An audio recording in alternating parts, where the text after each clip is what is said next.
الحمد لله نحمده ونستعينه ونستغفره ونعوذ بالله من شرور أنفسنا ومن سيئات أعمالنا من يهده الله فلا مضل له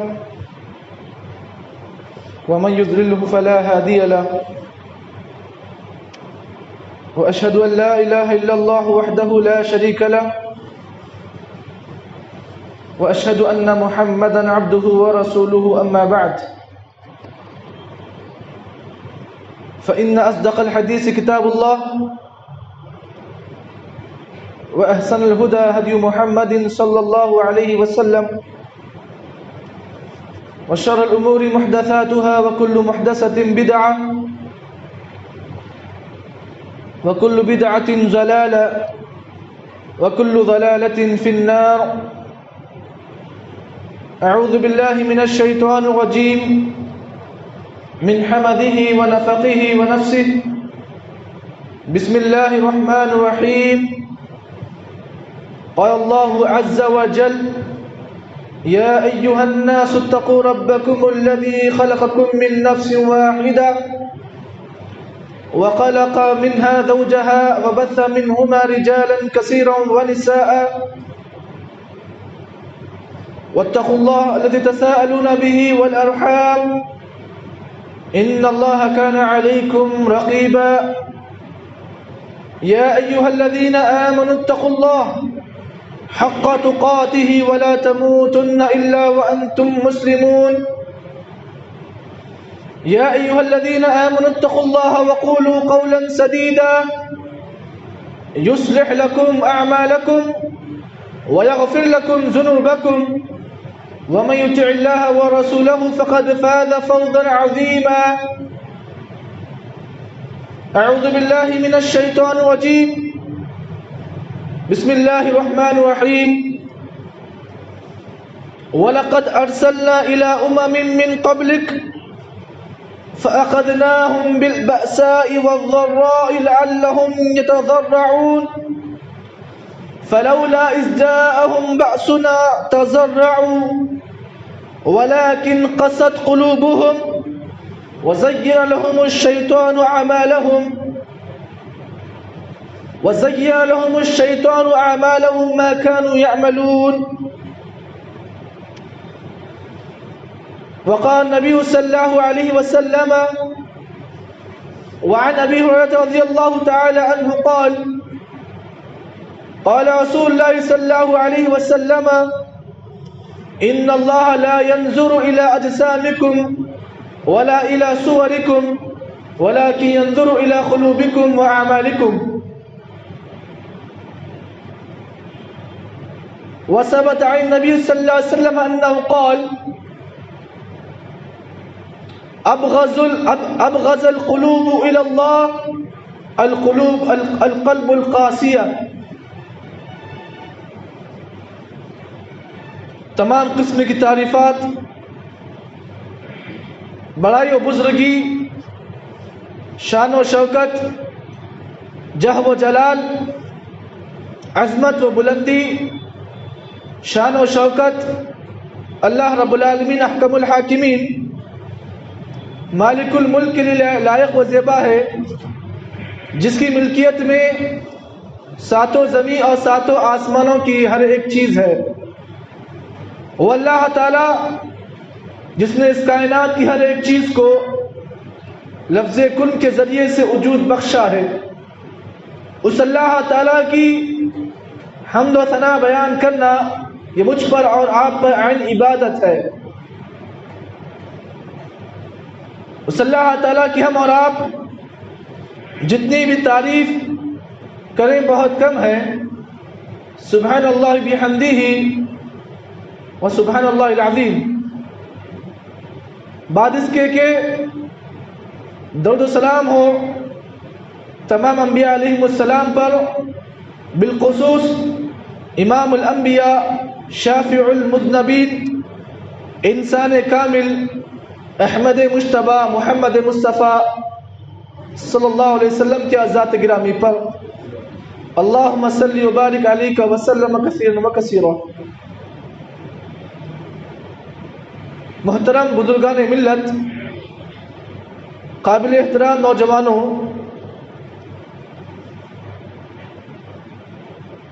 اس سے پہلے کہ آپ حضرات کے سامنے خطبہ جمعہ کا آغاز کروں،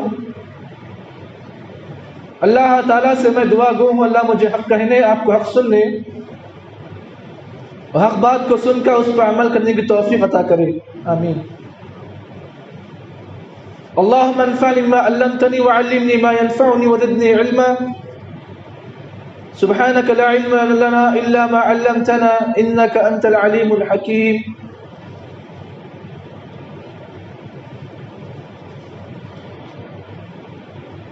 بھائیو، گزشتہ جمعہ آپ حضرات کے سامنے خطبہ جمعہ کی مناسبت سے اس عنوان پر بات کی گئی کہ جب کسی انسان کا دل سخت ہو جاتا ہے تو اس کے نقصانات اس انسان پر کیا ہوتے ہیں۔ کچھ باتیں آپ کے سامنے اللہ کے نبی صلی اللہ علیہ وسلم کی احادیث اور قرآن مجید کے آیات کی روشنی میں آپ کے سامنے پیش کی گئی ہیں۔ انشاءاللہ آج کے خطبہ جمعہ میں آپ حضرات کے سامنے اس عنوان پر بات کی جائے گی کہ انسان کا دل سخت کیسے ہوتا ہے، اس کے اسباب کیا ہیں اور اس کا علاج کیا ہے۔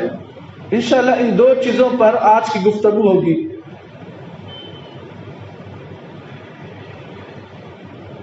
یہ بات حقیقت ہے اور تمام اس کو جانتے ہیں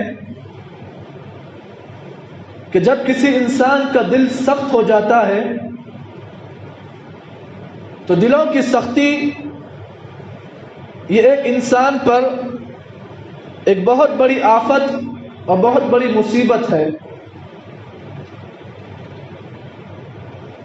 جس آدمی کا دل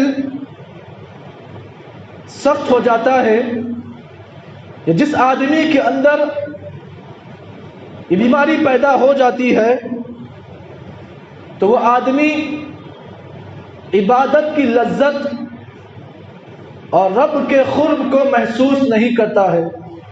مطلب یہ ہے کہ اس انسان کو عبادت کا مزہ حاصل نہیں ہوتا ہے، اور جب کسی انسان کا دل سخت ہو جاتا ہے تو آدمی خود بخود اللہ تعالیٰ سے دور ہو جاتا ہے، رب کی قربت اس انسان کو حاصل نہیں ہوتی ہے، اور ساتھ ہی ساتھ ایسے انسان پر یا ایسے آدمی کے دل پر کسی بھی قسم کا واعظ، کسی بھی قسم کی نصیحت کا کوئی اثر نہیں ہوتا ہے۔ اس کی مثال ایسے ہو جاتی ہے جیسے اللہ تعالیٰ قرآن مجید نے فرمایا لَهُمْ قُلُوبٌ لَا يَفْقَهُونَ بِهَا وَلَهُمْ آذَانٌ لَا يَسْمَعُونَ بِهَا وَلَهُمْ أَعْيُنٌ لَا يُبْصِرُونَ بِهَا أُولَئِكَ كَالْأَنْعَامِ بَلْ هُمْ أَضَلُّ۔ اس آدمی کا حال یہ ہوتا ہے کہ اس کے پاس کان ہوتے ہیں لیکن کانوں میں سننے کی طاقت نہیں ہوتی ہے، اس کے پاس آنکھیں ہوتی ہیں لیکن وہ آدمی آنکھوں سے حق اور ناحق چیز میں وہ انسان تمیز نہیں کر سکتا ہے۔ یہ کب ہوتا ہے؟ یہ اس وقت ہوتا ہے کہ جب آدمی کا دل سخت ہو جاتا ہے، کسی بھی قسم کی نصیحت، قرآن مجید کی کوئی آیت، اللہ کے نبی کی کوئی حدیث کا اثر اس کا دل حاصل نہیں کرتا ہے، اور ساتھ ہی ساتھ اس آدمی کا حال ایسا ہو جاتا ہے جیسے جیسے انسان کا دل سخت ہو جاتا ہے ویسے ویسے انسان کا حال ایسا ہو جاتا ہے کہ وہ اپنے گناہوں کو یاد کر کے آنسو نہیں بہاتا ہے، اور نہ ہی وہ انسان اللہ تعالیٰ کی کسی نشانی پر، اللہ کی کسی آیتوں پر وہ انسان غور و فکر نہیں کرتا ہے۔ اللہ رب العالمین نے قرآن مجید کے اندر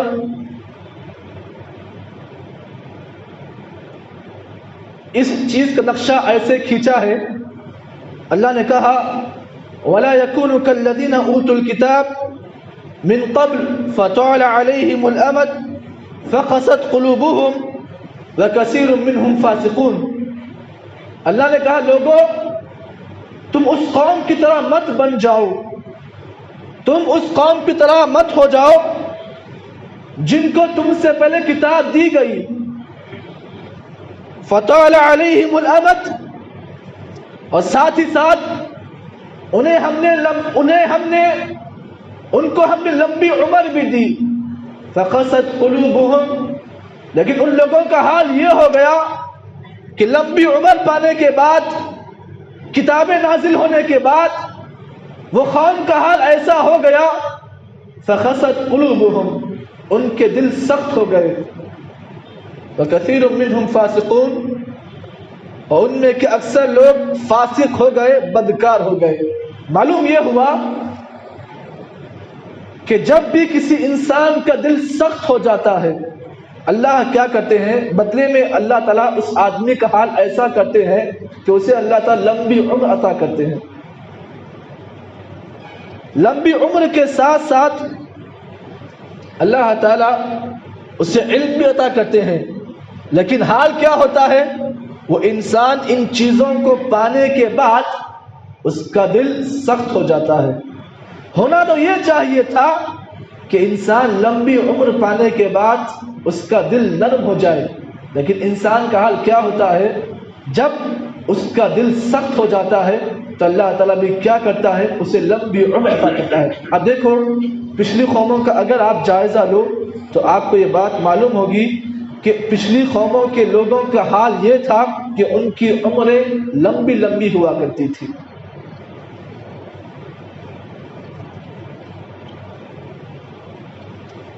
اس بات کو جان لیں،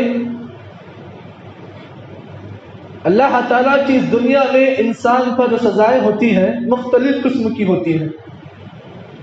دلوں کی سختی بھی یہ بندے پر اللہ کی جانب سے ایک بہت بڑی سزا ہوتی ہے۔ دل جب سخت ہو جاتا ہے تو یہ اللہ کی جانب سے انسان پر ایک بہت بڑا سزا ہوتی ہے۔ سلف صالحین نے کہا کہ ما ضرب عبد بعقوبۃ اعظم من قسوۃ القلب۔ سلف صالحین نے لکھا ہے کہ اللہ تعالیٰ کی جانب سے انسان پر سب سے بڑی سزا اس کے دل کی سختی ہوتی ہے۔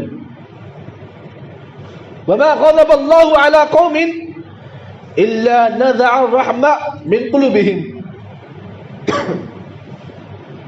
جب اللہ تعالیٰ کسی قوم پر غضبناک ہو جاتے ہیں تو اس قوم کا حال یہ ہوتا ہے کہ اللہ تعالیٰ اس قوم کے لوگوں کے دلوں سے اللہ تعالیٰ رحمت کو، اور اللہ تعالیٰ اس قوم کے لوگوں کے دلوں سے اللہ تعالیٰ محبت کو چھین لیتے ہیں۔ معلوم یہ ہوا کہ اگر کسی انسان کے دل سے اگر رحمت ختم ہو جائے، محبت ختم ہو جائے، نرمی ختم ہو جائے، تو انسان کو یہ بات جان لینی چاہیے کہ اس آدمی پر اللہ تعالیٰ غضبناک ہو چکے ہیں۔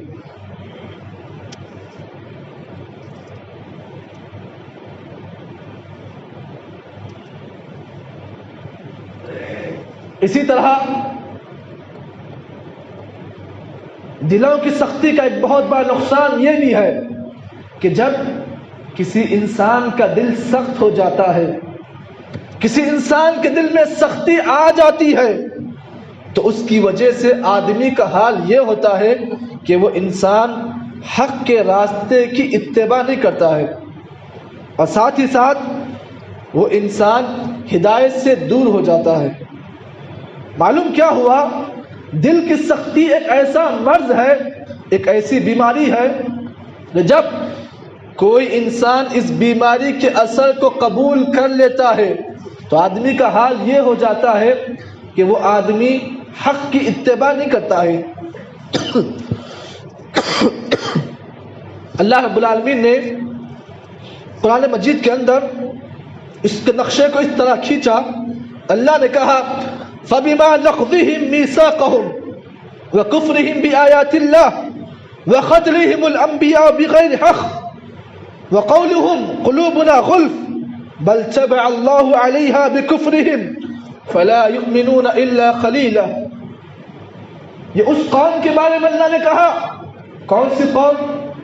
جو ہم سے پہلے گزر چکی، جس کا نام بنی اسرائیل ہے۔ اللہ نے اس قوم پر ایک کے بعد دیگر 12 انبیاء کو اللہ نے اس قوم میں بھیجا۔ اللہ نے اس قوم کو ہر قسم کی نعمت سے مالا مال کیا۔ ناشتے کا انتظام،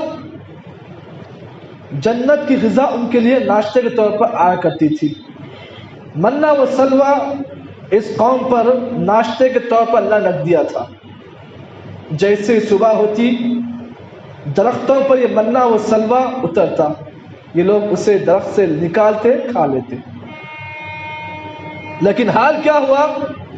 اتنی نعمتیں اس قوم کو ملی، لیکن پھر بھی قوم کا حال یہ ہوا کہ انہوں نے اللہ تعالیٰ سے جو جو وعدہ لیا تھا، قوم نے اللہ کے ہر ایک وعدے کو توڑا۔ وعدے کو توڑنے کے ساتھ ساتھ اس قوم نے کیا کیا؟ حماقت یہ کی کہ انہوں نے اپنے انبیاء کو قتل کر دیا، بغیر کسی جرم کے، بغیر کسی سزا کے، بغیر کسی غلطی کے انہوں نے اپنے انبیاء کو قتل کر دیا، اور کہا کہ ہمارے دل سخت ہو چکے ہیں۔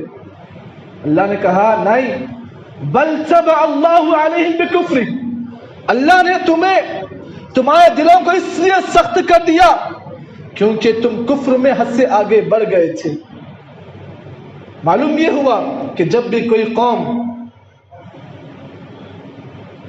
جرات مندی کا کام کرتی ہے، یا پھر جب بھی کسی قوم کے اندر دلوں کی سختی آ جاتی ہے، تو اللہ تعالیٰ اس قوم کا حال یہ کرتے ہیں کہ اللہ تعالیٰ ان کے دلوں پر مہر کو اللہ طاری کرتے ہیں۔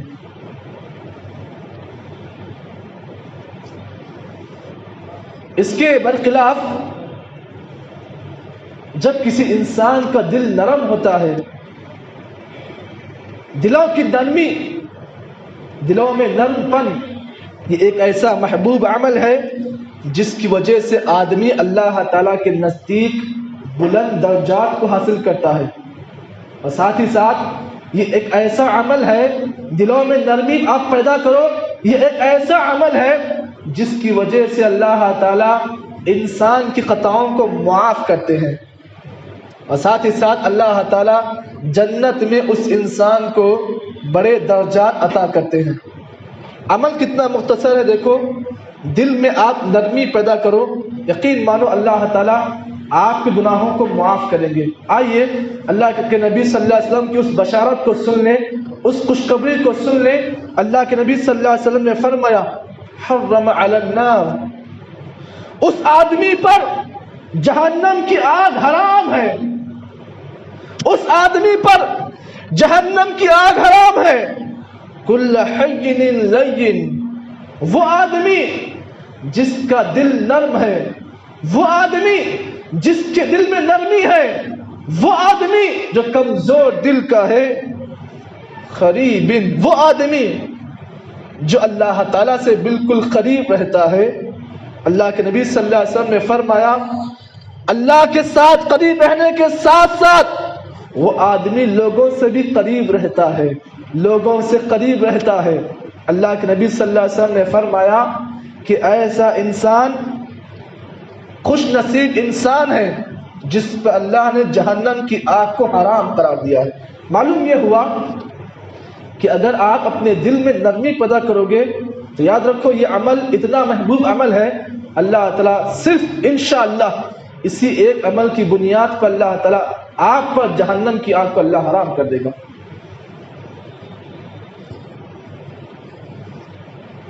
دیکھیے اس دنیا میں اللہ نے جو مخلوق پیدا کی ہے، اللہ نے ہر ایک مخلوق کے اندر نرمی کو پیدا کر دیا ہے، لیکن انسان اتنا سخت دل ہوتا ہے کہ وہ اپنے سامنے کئی مریضوں کو دواخانوں میں دیکھتا ہے، اپنے سامنے کئی محتاج لوگوں کی محتاجی کو دیکھتا ہے، اپنے سامنے کئی لوگوں کے درد اور تکلیف کو دیکھتا ہے، لیکن پھر بھی اس کا دل نرم نہیں ہوتا ہے۔ وہ اللہ کے عذابات کو اپنی آنکھوں سے دیکھتا ہے، وہ اللہ کی سزاؤں کو اپنی آنکھوں سے دیکھتا ہے، لیکن پھر بھی دلوں میں اس کے نرمی آتی نہیں ہے۔ دیکھیے ہم نے دیکھا کہ گزشتہ کچھ دنوں میں ہمارے درمیان کچھ ایسے حالات آئے، کچھ ایسی آفتیں آئیں، کچھ ایسی مصیبتیں آئیں، لیکن پھر بھی دلوں میں سختی ہمارے موجود ہے۔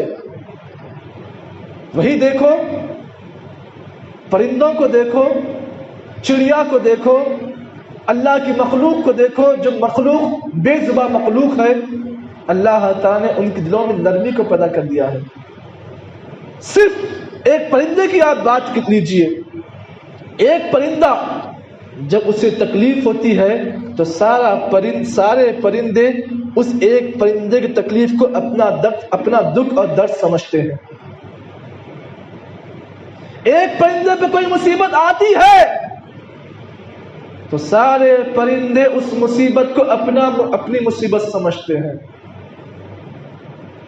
ہونا تو یہ چاہیے تھا کہ انسانوں کے اندر بھی ایسی طریقے سے نرمی پیدا ہو جائے کہ اگر ہمارا کوئی مسلمان بھائی درد میں ہے، تکلیف میں ہے، مصیبت میں ہے، تو اس کی تکلیف کو ہم اپنی تکلیف سمجھیں۔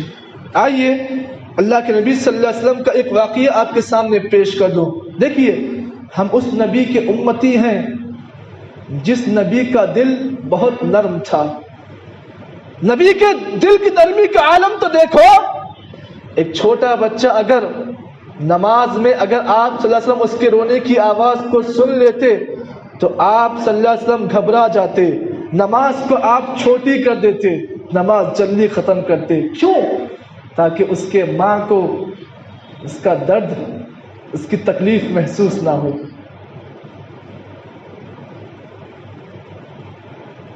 ہم اس نبی کے امتی ہیں۔ ہونا تو یہ چاہیے تھا کہ ہمارا دل بھی ویسا نرم بن جائے، لیکن آج مسئلہ اس سے الٹا ہے۔ دیکھیے اللہ کے نبی صلی اللہ علیہ وسلم کا ایک واقعہ آپ کے سامنے پیش کر دوں۔ اس واقعے میں آپ کو یہ چیز معلوم ہوگی کہ میرے اور آپ کے نبی صلی اللہ علیہ وسلم کتنے نرم دل تھے۔ حضرت عبداللہ بن مسعود رضی اللہ تعالیٰ عنہ فرماتے ہیں، کننا مع رسول صلی اللہ علیہ وسلم، ہم اللہ کے نبی صلی اللہ علیہ وسلم کے ساتھ ایک سفر میں تھے، فانطلق لحاجتی، اللہ کے نبی صلی اللہ علیہ وسلم حاجت کے لیے، ضرورت کے لیے یا پھر قضاء حاجت کے لیے آپ نکل گئے۔ فرأینا، صحابہ کہتے ہیں ہم نے ایک پرندے کو دیکھا، ایک کبوتر کو دیکھا جس کے 2 بچے تھے۔ ہم نے ان 2 بچوں میں سے ایک بچے کو ہم نے لے لیا۔ اللہ کے نبی صلی اللہ علیہ وسلم واپس جب قضاء حاجت سے آئے تو آپ صلی اللہ علیہ وسلم نے جیسے اس چیز کو دیکھا، اس پرندے کے بچے کو دیکھا، تو آپ صلی اللہ علیہ وسلم نے تعریف نہیں کی، صحابہ کے سامنے آپ نے یہ بات کہا، من فج ھذا بولدھا، کس نے ایسی حماقت کی کہ اس بچے کو اس کی ماں سے کس نے چھین لیا؟ صحابہ نے کہا لفظ ہم نے ایسا کام کیا۔ نبی صلی اللہ علیہ وسلم نے کہا ردوها، اس بچے کو اس کی ماں کی طرف لوٹا دو، واپس کر دو۔ کیوں؟ تاکہ اس کی ماں کو تکلیف نہ پہنچے۔ آج ہمارا مسئلہ کیا ہے؟ ہم نے کئی ماں کے بیٹوں کو ہم نے بیوہ کر دیا۔ ہمارا حال یہ ہے کہ ہم نے دیکھا حالات اتنے خراب ہو گئے، ہم نے دیکھا کہ کئی عورتیں اپنے بیٹوں سے محروم ہو گئی. انسان کا دل اتنا سخت ہوتا ہے کہ جب سختی پر آ جاتا ہے تو وہ اتنا سخت دل بن جاتا ہے کہ کسی ماں کے بچے کو مارنے پہ بھی وہ انسان تیار ہو جاتا ہے. یہ نہیں سوچتا کہ اگر میں اس کے بیٹے کو ماروں گا تو اس کی ماں کو تکلیف کیسے پہنچے گی.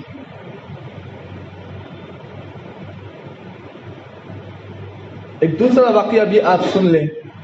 اللہ کے نبی محمد عربی صلی اللہ علیہ وسلم بہت نرم دل تھے. صحابہ کہتے ہیں کہ ہم اللہ کے نبی کے ساتھ ایک بستی میں جا رہے تھے. ہم نے وہاں پر چونٹیوں کا ایک گروہ دیکھا. چونٹیوں کا ایک جماعت تھی, چونٹیوں کا ایک گروہ تھا. فحرقناها, ہم نے اس میں آنچ لگا دی. ہم نے اس میں آنچ لگا دی. نبی صلی اللہ علیہ وسلم نے کہا یہ عمل کس نے کیا؟ صحابہ نے کہا اللہ رسول اللہ یہ کام ہم نے کیا. آپ صلی اللہ علیہ وسلم نے فرمایا اللہ کے علاوہ کسی اور کو یہ اجازت نہیں ہے کہ وہ اللہ کی مخلوق کو آگ کا عذاب دے.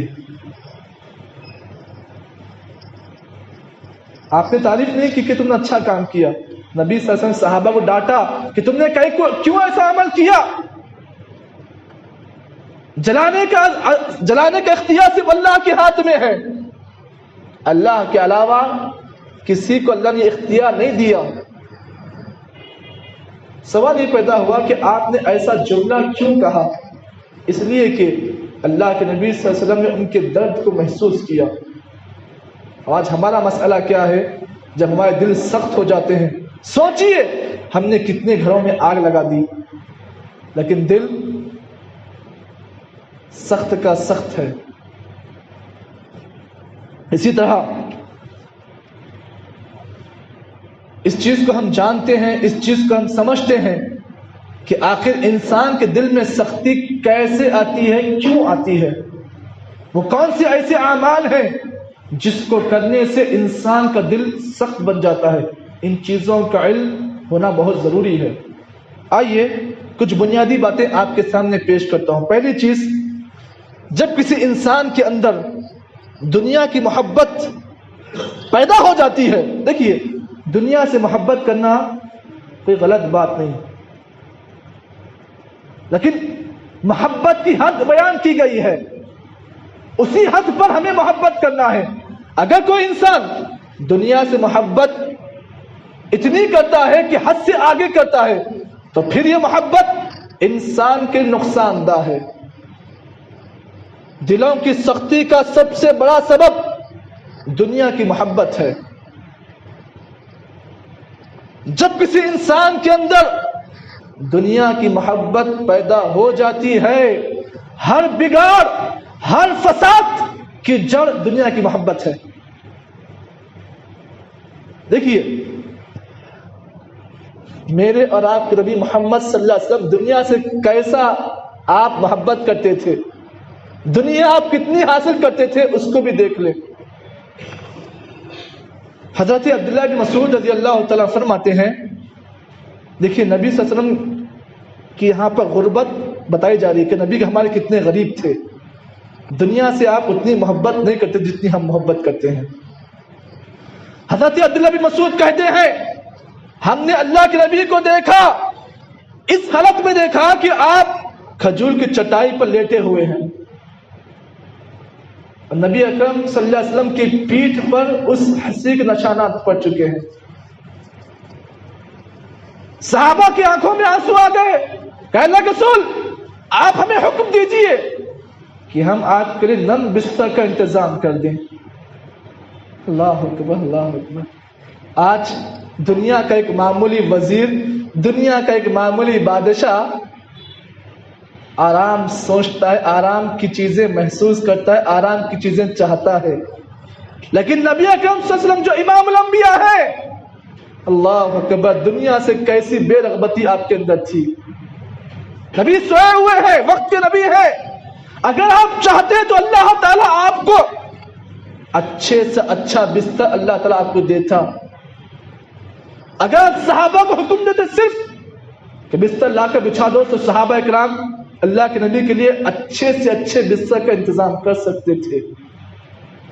صحابہ نے دیکھا کہ نبی صلی اللہ علیہ وسلم ایسی حسین پر لیٹے ہوئے ہیں، نشانات پوری پیٹھ پر پڑ چکے ہیں۔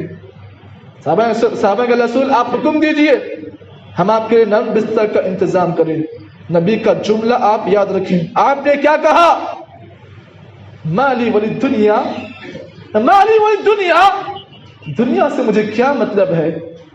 انما انا کراکب استظل تحت شجرۃ ثم راح وتركها، دنیا میں میری مثال ایسی ہے کہ ایک مسافر کی طرح ہے جو کسی درخت کے نیچے سایہ سایہ محسوس کرتا ہے، سایہ لیتا ہے، پھر کیا کرتا ہے؟ ثم راح وتركها، پھر اس درخت کو چھوڑ دیتا ہے اور پھر آگے بڑھ جاتا ہے۔ دنیا میں مسافر کی طرح زندگی بسر کرو۔ یہ دنیا ایسی دنیا ہے جو بے وفا ہے۔ الدنیا مرتحلہ والآخرۃ مدبرہ ولکل منہما بنون، نبی نے فرمایا دنیا سفر کرنے والی ہے، دنیا بے وفا ہے، والآخرۃ مدبرہ، آخرت ہمیشہ ہمیشہ رہنے والی ہے۔ پھر آپ نے کہا وَلِكُلٍّ مِّنْهُمَا بَنُونَ، دونوں کے اپنے اپنے بیٹے ہیں، دنیا کے بھی بیٹے ہیں اور آخرت کے بیٹے ہیں۔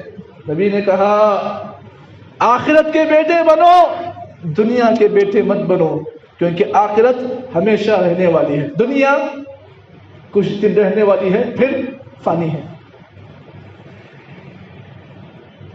اس فانی دنیا کے لیے انسان نہ حلال دیکھتا ہے، نہ حرام دیکھتا ہے، نہ سکون دیکھتا ہے، نہ عائش دیکھتا ہے، نہ رات دیکھتا ہے، نہ دن دیکھتا ہے، صرف دنیا کمانے کے، دنیا کی محبت کے پیچھے ایسا بھاگتا ہے کہ دنیا کے پیچھے اتنا بھاگتا ہے کہ وہ نہ اسے ماں باپ کا درد معلوم ہوتا ہے، نہ اولاد کا درد معلوم ہوتا ہے۔ آپ جانتے ہیں کہ اس دنیا میں اللہ تعالیٰ نے ایسے بھی لوگوں کو ایسا مال عطا کیا، دنیا ایسے عطا کی، لیکن کیا ہوا؟ اب جانتے ہیں کہ ایک ایسا بادشاہ گزرا جس کا نام قارون ہے۔ قارون دنیا کا سب سے بڑا مالدار بادشاہ، جس کے خزانے کی چابیاں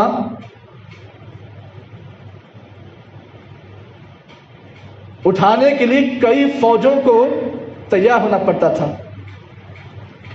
صرف چابیاں اٹھانے کے لیے۔ سوچو خزانے کتنے تھے ہوں گے اس کے پاس۔ لیکن کیا ہوا؟ اس زمانے کے اس کے درباریوں میں سے بعض عقل مند لوگوں نے مشورہ دیا کہ اے قارون، بہتر ہوتا، اچھا ہوتا، دنیا میں اللہ نے جو تمہیں مال عطا کیا ہے تم اس مال کے ذریعے سے اپنی آخرت کو سنبھال لو۔ لیکن کیا ہوا؟ قارون نے کہا نہیں، یہ خزانہ جو ہے یہ پیسہ میرا ہے، یہ میرا پیسہ ہے، میں جیسا اچھا ہوں اس میں اختیار کروں۔ کیا ہوا؟ قارون بھی چلا گیا، خزانے ہیں اس کے وہ بھی چلے گئے۔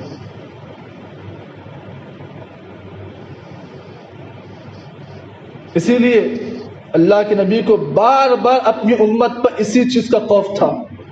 نبی کو اپنی امت پر دو چیزوں کا خوف تھا، ایک عورت کا، دوسرا مال کا۔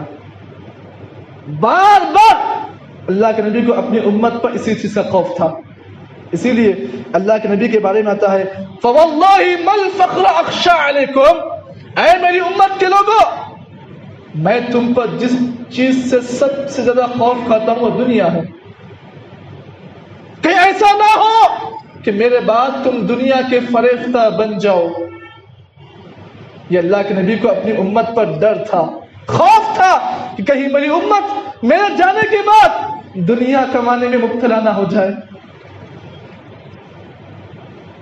آپ نے کہا تم سے پہلے لوگوں کو دنیا دی گئی، لیکن جب وہ لوگ دنیا کے پیچھے بھاگنے لگے تو اللہ تعالیٰ نے انہیں دنیا میں اتنا مصروف کر دیا کہ دنیا کے پیچھے وہ لگ کر اتنا وہ لوگ دنیا کے پیچھے پڑ گئے کہ ایک دن اسی وجہ سے اللہ نے ہلاک کو برباد کر دیا۔ آج ہمارا معاملہ بھی کچھ اسی طرح ہے.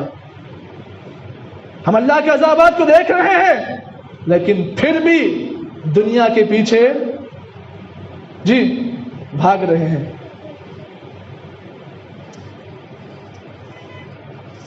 دوسرا سبب، دل جب سخت ہو جاتا ہے تو اس کی دوسری وجہ یہ ہے کہ انسان جب قرآن مجید کی تلاوت کو بھول جاتا ہے، قرآن کو نہیں پڑھتا ہے، تلاوت قرآن کا انکار کرتا ہے، یا پھر اپنے گھر میں قرآن کی تلاوت نہیں کرتا ہے، تو یہ بات یاد رکھیں، اس ممبر رسول سے آپ کے سامنے یہ بات ذمہ داری کے ساتھ بیان کر رہا ہوں کہ جو قوم اس قرآن مجید کی تلاوت نہیں کرے گی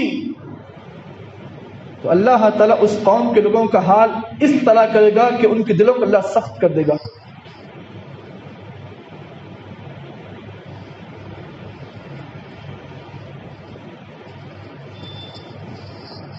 کل جس نبی کی محبت کا ہم دم بھرتے ہیں، یہ کہتے ہیں کہ ہم اللہ کے نبی کو چاہنے والے ہیں، یاد رکھیں کل وہی نبی اللہ کے پاس مقدمہ دائر کریں گے.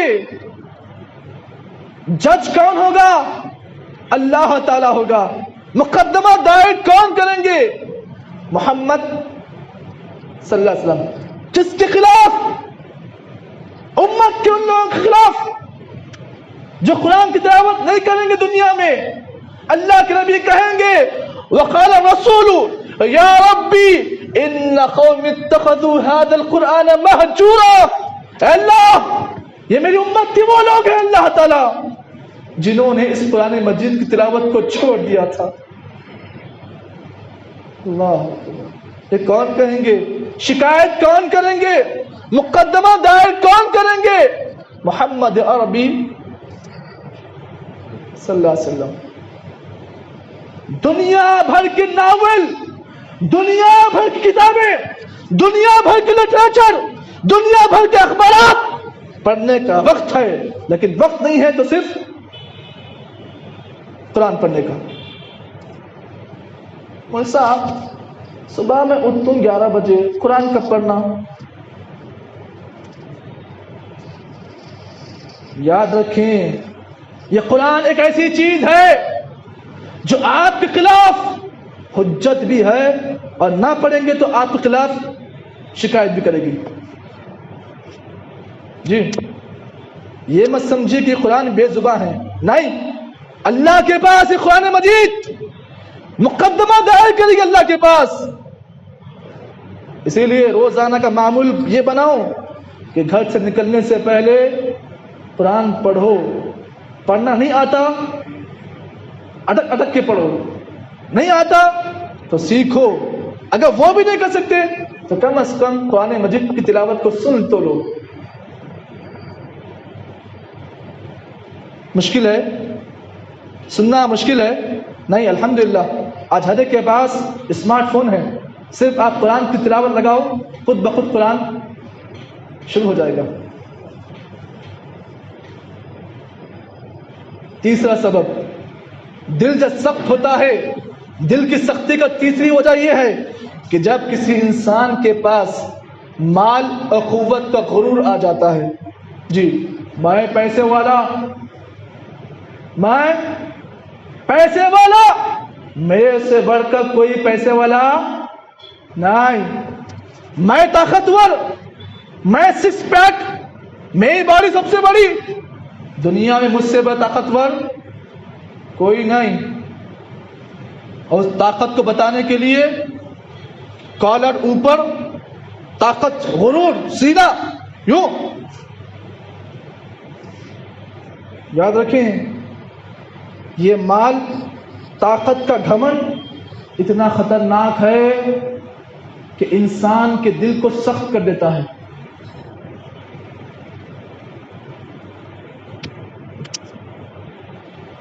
اسی لیے اللہ کے نبی نے کیا فرمایا تھا؟ حدیث کو آپ جانتے ہیں، الحمدللہ ہر نوجوان شاید اس حدیث کو جانتا ہوگا. نبی نے کہا تھا انظروا الی من هو اسفل منکم ولا تنظروا الی من هو فوقکم. لوگوں مال کے حساب سے ہمیشہ اپنے سے نیچے کے لوگوں کو دیکھو. اپنے سے اوپر کے لوگوں کو مت دیکھو. کیوں؟ فَهُوَ أَجْدَرُ، تم سے نیچے جو آدمی ہے مال کے اعتبار سے کمزور، وہ تم سے بہتر ہے. اگر تم سے اوپر لوگوں کو تم دیکھو گے تو کیا ہوگا؟ شکر گزاری کا جذبہ تمہارے اندر سے ختم ہو جائے گا. آپ جانتے ہیں کہ ایک قوم گزری جس کا نام قوم عاد ہے. قوم عاد ہے. آپ جانتے ہیں کہ اس قوم کی ہلاکت کیسے ہوئی؟ اللہ فرماتے ہیں فَأَمَّا عَادٌ فَاسْتَكْبَرُوا فِي الْأَرْضِ. قوم عاد جس کو اللہ نے طاقت ایسی دی تھی، ایسا طاقت دی تھی کہ دنیا میں شاید اس کے بعد کسی بھی قوم کو ایسی طاقت نہیں دی گئی. یہ جو پتھر جو پھوڑنے کی جو مشینہ ہے نا، صرف وہ لوگ ہاتھوں سے پتھر میں سوراخ کرتے تھے. کیا ہوا؟ جب انہیں غرور آیا اپنے طاقت پر، من اشد منا قوہ، ہم سے زیادہ طاقتور کون ہے؟ غرور آیا نہیں؟ کہا کہ ہم سے زیادہ دنیا میں طاقتور کوئی اور نہیں. اللہ نے کیا کیا؟ اس قوم پر ایسا عذاب نازل کیا کہ مسلسل 7 دن اور 8 رات اللہ نے مسلسل اس قوم کو اللہ نے عذاب میں ہلاک و برباد کر دیا. ایسی ہوا آئی کہ اس ہوا نے پوروں کو ہلاک و برباد کر دیا. چوتھی چیز، دل جب سخت ہوتا ہے تو چوتھی وجہ یہ ہے کہ انسان گناہ کو معمولی سمجھے. گناہ کو معمولی سمجھے. جھوٹ بول تو ارے ایک بار بول دیا نہ چلتا، دوسری بار نہیں. پھر کیا کرتا؟ دوسری بار پھر جھوٹ بولتا، تو ادھر نہیں، تیسری بار نہیں بولتا، پھر بولتا، پھر چوتھی بار پھر وہی بات کہتا. گناہ ہے، چاہے گناہ چھوٹا ہو یا بڑا ہو. گناہ کو حقیر مت سمجھو، گناہوں کو معمولی مت سمجھو، کیونکہ جب آپ گناہ کو معمولی سمجھو گے تو اللہ آپ کے دل کو سخت کر دے گا. یہ ہے چوتھی چیز. پانچویں چیز، آخری چیز جو میرے خطبے کا آخری جو پہلو ہے وہ کیا ہے؟ دل جب سخت ہوتا ہے، پانچویں وجہ یہ ہے کہ جب بھی کوئی قوم قرآن کی تلاوت کے بجائے میوزک گانوں کو سنتی ہے تو کیا ہوتا ہے؟ دل سخت ہو جاتا ہے. میوزک اور گانے. اللہ کے نبی صلی اللہ علیہ وسلم نے فرمایا لَيَكُونَنَّ فِي أُمَّتِي خَذْفٌ وَمَسْقٌ وَقَذْفٌ. پہلے رسول اللہ کے نبی نے کہا میری امت پر ایک ایسا وقت آئے گا کہ اللہ تعالیٰ میری امت کے اندر اللہ تعالیٰ زلزلے اللہ لائے گا. اللہ میری امت کو اللہ تعالیٰ زمین میں مسخ کر دے گا. اللہ میری امت کے چہرے کے لوگوں کے چہروں کو اللہ تعالیٰ تبدیل کر دے گا. صحابہ کہ رسول ایسا کب ہوگا؟ کہا اذا ظہرت المعازف والغنیات. اللہ کے نبی نے کہا جب ناچنے گانے والیاں عام ہو جائیں گی، میوزک عام ہو جائے گا، اس وقت کیا ہوگا؟ میری امت پر ایسے عذابات آئیں گے. اور یہ بات یاد رکھیں، ان الغنى ينبت النفاق كما تنبت الماء الخردل. ایک گانا جو آپ سنتے ہو نا، ایک سانگ، ایک گانا جب کوئی انسان سنتا ہے تو اللہ تعالیٰ اس آدمی کے اندر نفاق کو پیدا کرتا ہے. نفاق، منافق.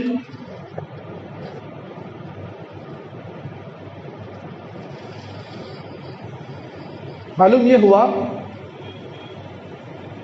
کہ ایک ایسا وقت بھی آئے گا کہ اللہ تعالیٰ اس امت کے چہرے کے لوگ، اللہ تعالیٰ اس امت کے لوگوں کے چہروں کو اللہ مسخ کر دے گا، سوروں اور بندروں شکل میں اللہ تبدیل کر دے گا. کب ہوگا یہ؟ اس وقت ہوگا جب اس قوم کے اندر میوزک گانے عام ہو جائیں گے. اور آج مسئلہ ایسے ہی ہے. آج میوزک بالکل عام ہے، موسیقی عام ہے، گانے عام ہیں. ایک چھوٹے بچے کو پکڑو تو پورا گانا سن کر سنائے گا. اگر اس کو یہی بولو کہ قرآن مجید کی کوئی آیت پڑھ کر سناؤ، بولتا نہیں یاد ہے. یہ مسئلہ ہے. اسی لیے جو باتیں میں آپ کے سامنے پیش کیا ہوں بڑی اہم باتیں ہیں. اس پر آپ خود سوچیں کہ ہماری حالت کیا ہے، ہم کہاں جا رہے ہیں. اللہ سے میں دعا کرتا ہوں جتنی باتیں کہی گئی ہیں اللہ تعالیٰ ہم تمام کو ان باتوں کے مطابق عمل کرنے والا بنائے. اللہ تعالیٰ جب تک دنیا میں قائم رکھے ایمان پر قائم رکھے اور جب خاتمہ ہو تو ایمان بالخیر پر ہو. آمین. واقول قولی ھذا استغفر لي ولكم ولسائر المسلمين من كل ذنب واستغفروه انه غفور رحيم.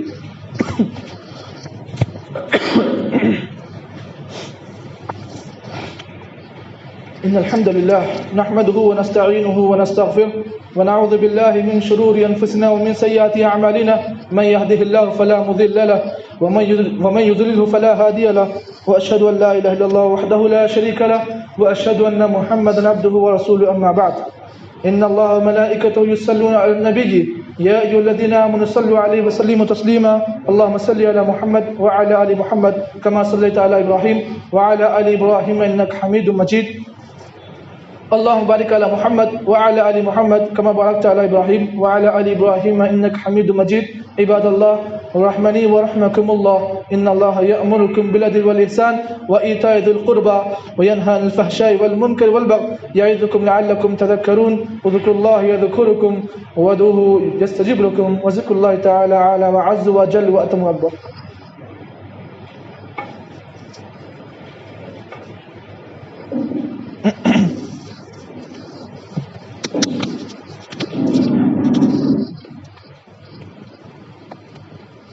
الله أكبر الله أكبر. أشهد أن لا